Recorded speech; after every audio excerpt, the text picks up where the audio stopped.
C'è un donatore che ne ha fatti 22 milioni e mezzo da solo e che è il sistema della protezione civile del Veneto.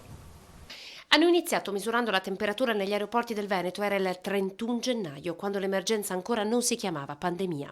Hanno continuato con i montaggi delle tende di pre-triage, la prima a Schiavonia il 21 febbraio, ne seguiranno altre 127 in tutto il Veneto.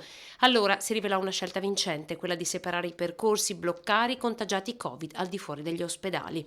I volontari di protezione civile hanno lavorato per 101.182 giornate di lavoro, che tradotto in compensi significano 22 milioni di euro regalati alla collettività.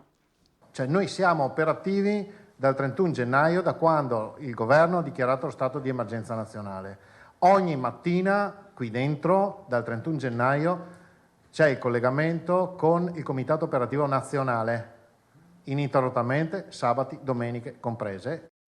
Tende convenzionali, posti medici avanzati, supporto in attività di pre-triage, presidio negli ospedali, assistenza e informazione nelle stazioni ferroviarie, supporto nelle sale operative regionali e centri operativi comunali, ripristino di strutture ospedaliere. In 5 giorni hanno ripristinato 5 ospedali dismessi, mettendoci dentro 740 letti e sistemando ascensori, impianti termici, impianti gas medicali, eccetera, eccetera. Un lavoro enorme.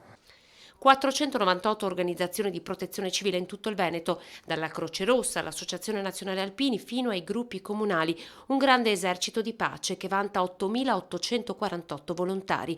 In questa prima domenica dopo la fine del lockdown, la prima in cui il Veneto può tirare un primo timido respiro di sollievo, risuona il grazie della Regione, a cui si aggiunge quello dell'intera collettività.